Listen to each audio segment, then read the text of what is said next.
San Francisco Airport is spending $2.6 billion to rebuild half of one of its biggest terminals, without ever closing the airport not once. Terminal 3 West opened in 1979, United's main hub.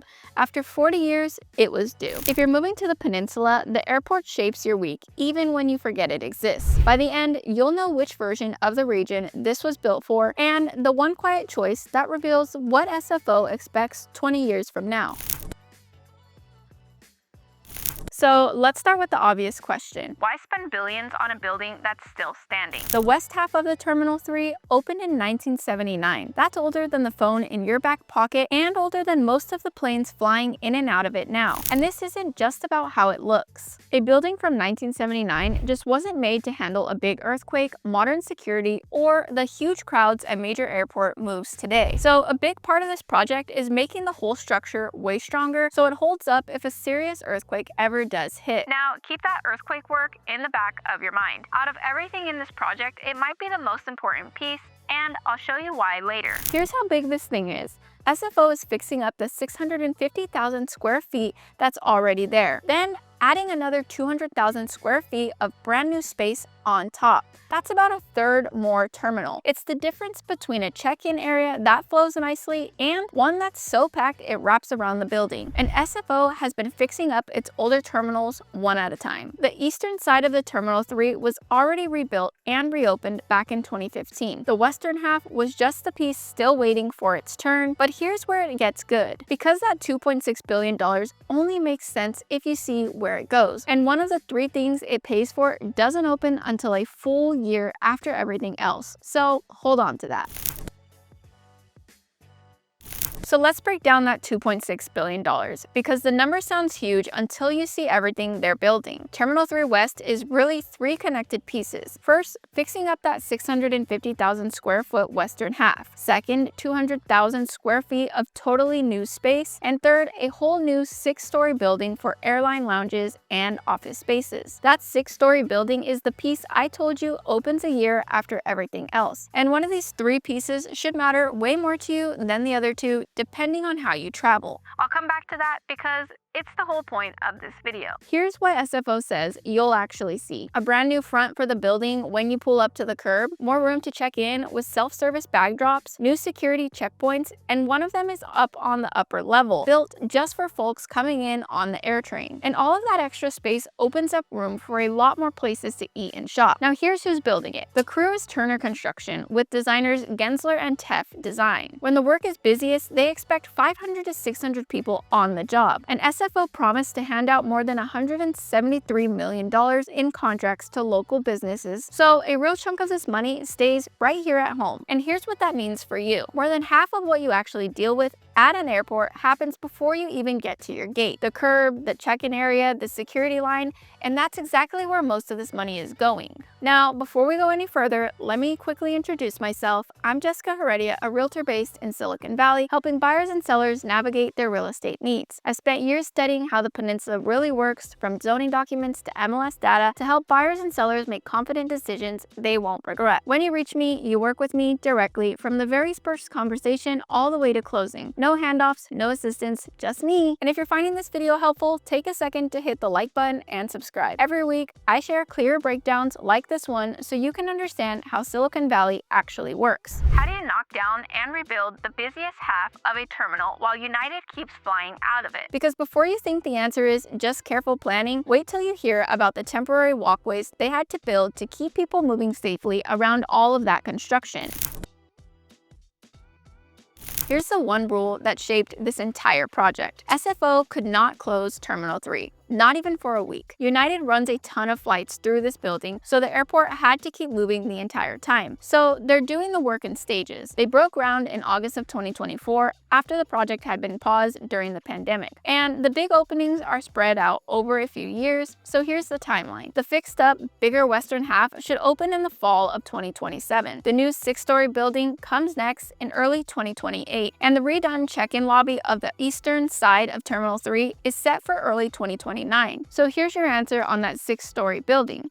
It's not running late, it's just planned that way. The terminal opens first, the support building after, so the airport never deals with everything at once. Now, here's a part that's easy to miss. To keep people moving safely around an active construction site, SFO built temporary walkways past security. One connects Terminal 3 near Gate E2 over to the round food court and the F gates. A second runs from that food court over to a walkway that already leads to the International Terminal G gates. And the airport keeps tweaking things as they go.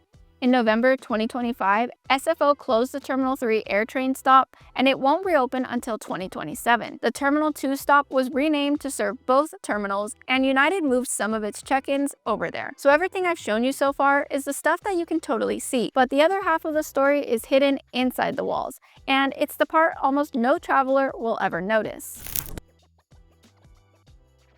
Here's what nobody tells you about a brand new terminal. The features that cost the most and matter the most are usually the ones you'll never even spot. SFO is going for the highest green building award that there is on Terminal 3 West, and the features behind that award read like a list of stuff you'd walk right past. So let me give you a few. Lights that dim themselves when the sun is already doing the job, a smart air system that reuses its own heat, solar panels on the building are making their own power, cleaner steel and concrete, a smarter system for moving your bags, plus windows that adjust with the light, recycled water, water refill stations, and healthier building materials all over. Now, remember that earthquake work I told you to keep in mind? Here's why it matters the most. It's the upgrade you'll never see and hopefully never need. It's the work that makes the building strong enough to protect everyone inside it. Here's who should care about it most. If you're a buyer who thinks in decades, not just a few years, this is the part that should make you feel good. A building from 1979 was a slow problem waiting to happen. A super green, earthquake strong terminal holds its value for as long as you own the home and way past that too. Crazy, right? But here's the one thing I really wanted to get to. There's a single design choice in this project that has nothing to do with how it looks, and it's the clearest sign yet of where SFO thinks this whole region is heading. This is the part that connects the airport right back to your front door. Most terminal rebuilds just make the old thing look nicer. This one is being built to do something the old terminal simply could not do. Terminal 3 West is being built with more gates that can switch back and forth. That means the airport can handle big international planes 1 minute and regular domestic flights the next. And that only works if travelers coming in from other countries can actually get through customs. So the project includes a new secure hallway. It gives people arriving on international flights a direct path straight to the customs area in SFO's international terminal. You could land on a flight from another country at Terminal 3 and walk right towards customs in a building that was never set up to do that before. So here's who should really care about this. If you fly overseas for work, this is the part that changes your week. Right now, landing from another country at SFO can mean a long, annoying walk between terminals when you're worn out from a brutal flight. A Terminal 3 built to handle international gates is a terminal built around your day. And if you mostly fly inside the country, this still matters to you, just differently. It tells you SFO is betting this region pulls in more travelers from around the world every year. And that bet shows up in home prices long before it shows up on your boarding pass. And here's the proof. In 2024, international travel at SFO jumped 12%, up to 15.8 million passengers. International flights made up about 30% of everything moving through that airport. A terminal built to switch between domestic and international flights is a terminal built for an airport that expects that growth to keep climbing. And here's what that actually means for you. SFO didn't rebuild Terminal 3 West for how busy it is today. They built in room for how busy it's going to be 20 years from now. That's a long-term bet on this whole region and the kind of bet worth paying attention to. So here's the one thing I want you to walk away with, and it's the quiet choice I promised you back at the start. SFO did not have to build those flexible international gates into Terminal 3. A simpler, cheaper rebuild could have kept it a domestic-only terminal and called it a day, but they chose not to. And that one choice tells you something a press release never would. SFO isn't planning for the region we have today. They're planning for a peninsula that pulls in more travelers from around the world, more money, and more demand every year for the next 20 years. That's not a guess on paper. That's a $2.6 billion bet poured into concrete, steel, and a customs hallway that didn't have to exist at all. So here's my honest take. When an airport bets this hard on a region's future, it's worth asking what that means for the value of a home near it. The peninsula keeps building for its own future, and that's the exact sign I watch for when buyers ask me where this region is really headed. So if you're weighing a move and want to talk through what actually fits your situation, reach out. You can find my contact information in the description below. Even a 10-minute conversation can give you real clarity on your home search. See you in the next one. Bye bye for now.